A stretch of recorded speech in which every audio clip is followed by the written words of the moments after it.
Hey guys, we have a 2013 Road Glide. If you look here, this is a video pretty much how it came to me. It was an accident. If you look at the shocks in the rear, I'll be replacing those with a full air ride. Those strut covers and the docking station, I will be redoing that. It's chrome now. I'll be powder coating it gloss black.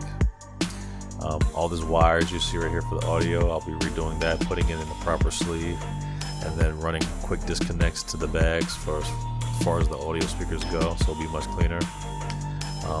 That is a rear fender overlay. Unfortunately, that rear fender overlay was cut up and basically squeezed into those strut brackets.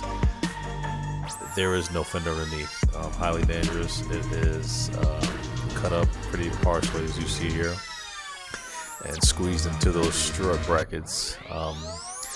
Plus the rear fender didn't have any brake lights, so of course I'm gonna have to fix all that and put some nice bright LEDs in the back so it's fully aware if I'm turning, stopping, anything. The wires are still here in the back. Those will be cleaned up, like I said, in the sleeve with quick disconnect. Other side, cut up just the same to fit in there. No support.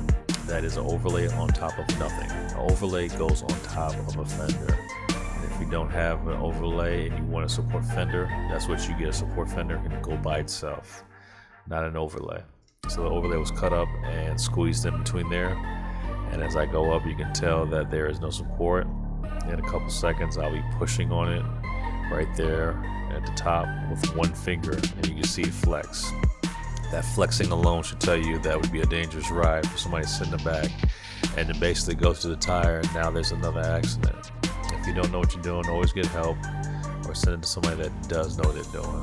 Don't jump on a project that is you're too impatient to get done, because people lose lives doing that.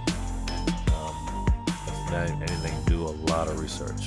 Now, if you look up front, we have the front brake line that was routed the wrong way, and it's got excessive loops in it with inside the fender, which is dangerous because when you turn the wheel, you can get stuck, you can get caught on something. So I will be rerouting and running the actual front brake line.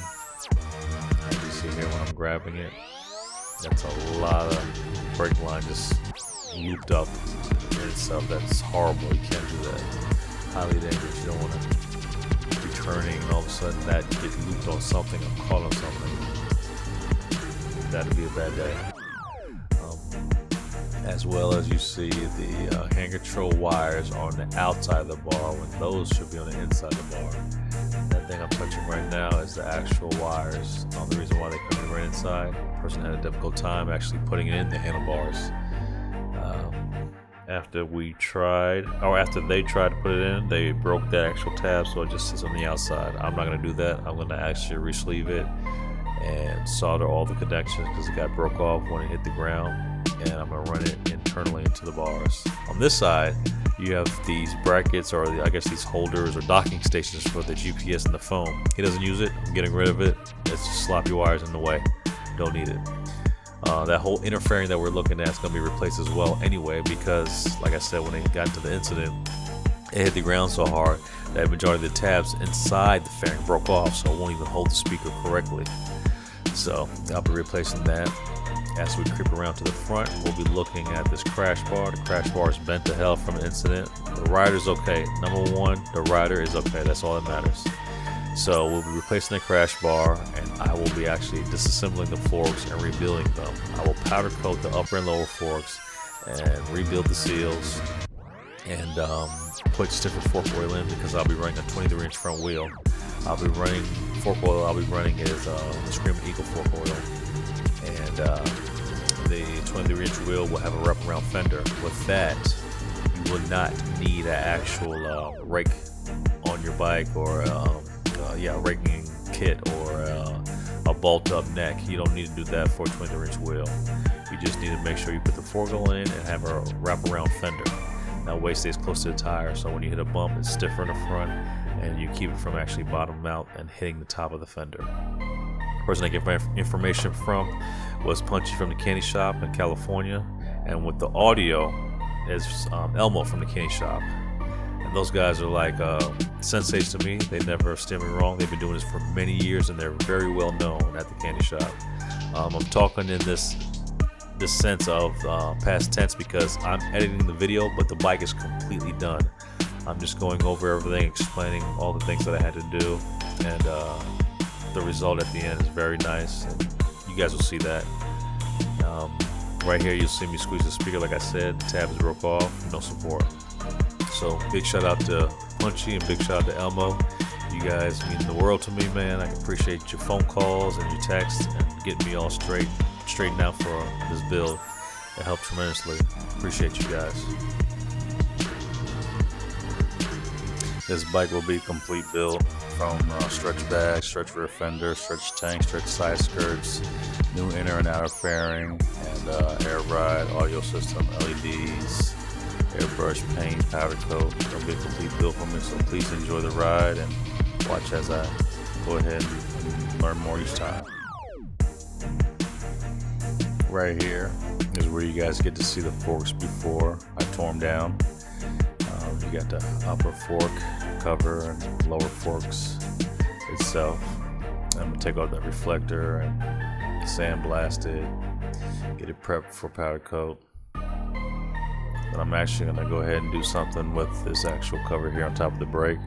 I'll probably change that to the airbrush red. That's gonna be highlighted on the bike to match it. Those are the forks torn apart, and I'm about to seal them off so I can go ahead and sandblast them and get them prepared for powder coat. This is the trees with nothing in them, and the actual crash bar taken off. Here are my actual brackets that hold on the floorboards. They're rusted and faded and just tore up pretty good. I'm gonna break those down and strip them of the paint just the same, and get those ready for sandblasting and powder coating just the same. Get a nice shine on the black, same basic powder coat that's going to be on the forks. And this is the fork after I'm done. Powder coated it. Got this clear powder coat on it well and protected from UV rays. And you can kind of see the before phase because I have the other fork in the oven right now gassing off after I've already sandblasted it. So once you get it sandblasted and cleaned off, put it in the oven, turn up the temperature. The heat basically gases off all the actual grease and oil on it. So that's my steps to get some of the things powder coated that I did. Here we are with that 23-inch front wheel, looking beautiful. ABS bearings need to be changed out, so I got those in place. Didn't realize it because the wheels didn't come with the ABS bearings. Same goes for the rear. Please get that matching rear wheel. No matter what, you guys will always see it. Be air up, air down. You always see that back wheel like Punchy says. Don't skip out. Get that back wheel to match. Then, of course, I already powder coated the upper fork assembly. I got the floorboard brackets powder coated as well. When I powder coat these things, I use this also. It's basically a clear coat that gets powder coated over them too to help keep that color. Of course, over time it fades just like paint. Make sure when you use powder coat, if you can go ahead and put your clear coat over top of that, do it. It looks better and it'll last a lot longer. As you see, it's got a nice gloss to it. I forget what the sheen was, but it's a beautiful black powder coat. So that's all done up. So I'm gonna show you what it looks like on the bike. Here we are with all the floorboard brackets and the new floorboards put on the bike. We got that nice chrome diamond cut look, brake pedal, passenger floorboards and driver floorboards. We got the actual cam cover on there, Rolling Sand Designs, machine cut in black. There's that rear one with the bracket powder coated. You can see the actual brackets in the front, but you gotta see it from the front angle to actually see the brackets, but they're all done and clean. Nice black gloss. Got that new crash bar on there as well. There are the forks with that nice gloss black powder coat. Sticking with that machine in black, the axle nut, Rolling Sand Design, 23-inch front wheel, black and diamond cut, or I should say black and machine cut. The air cleaner will match eventually. I'm taking that off later on. I'm putting that same black and machine look to it. There's the actual air compressor with the J&R air compressor brackets. Really nice quality stuff. J&R makes some quality air ride stuff, guys. That's my #1 choice for air ride. Here we have the other actual forks with the abs nut on the other side, crash bar from the other side. Now if you see here, you have the actual clutch cover that you can see through on Sam's design. That machine cut in black.